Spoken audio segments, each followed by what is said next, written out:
तर अजित पवारांनी मुलींच्या मोफत शिक्षणाची फाईल 6 महिने रोखून धरली होती असा गौप्यस्फोट मंत्री चंद्रकांत पाटलांनी केला। आता 5000 प्राध्यापकांची भरती होण्यासाठी मला मुख्यमंत्री फडणवीसांकडे जावं लागलं अशी प्रतिक्रिया चंद्रकांत पाटलांनी दिली। ज्यावेळेला त्यांनी 6 महिने मुलींच्या 100% फी माफीची 900 कोटीची फाईल रोखून धरली त्याला मी खूप सोबर शब्दात सांगितलं, पण एकनाथ शिंदेने मुख्यमंत्र्यांनी त्यांना जे काही म्हणायचं ते म्हटलं।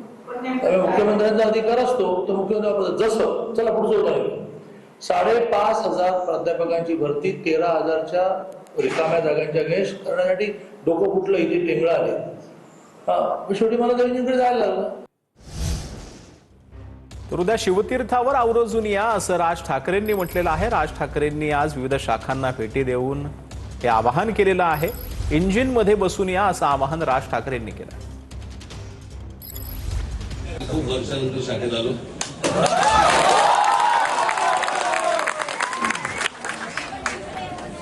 दोन शतक असते ऐकतात। उद्या संध्याकाळी सगळेजण शिवतीर्थावरती या।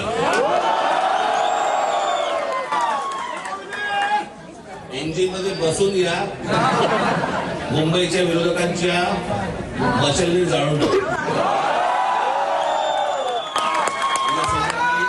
आपण 7 वाजता सगळेजण जरूर या। मी वाट बघतो। सर्वांची वाट पाहतो।